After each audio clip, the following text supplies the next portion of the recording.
Γεια σας. Σήμερα έκανα κάποια πραγματάκια στο σερβερ μας. Όπα κολλάω. Θα κολλάω τώρα λίγο στην αρχή. Ωραία. Εντάξει. Να τα. Έφτιαξα ένα σπιτάκι εδώ. Θα φτιάξει μια ξύνα.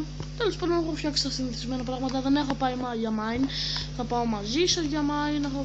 Αυτό το βίντεο ήταν για ενημέρωση. Μακάρι. Ήθελα να σας δείξω αυτό που έκανα στο άλλο επεισόδιο.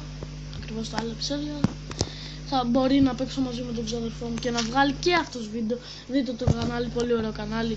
Alex Space είναι. Ναι, πολύ ωραίο κανάλι είναι. Αν θέλετε δείτε τον.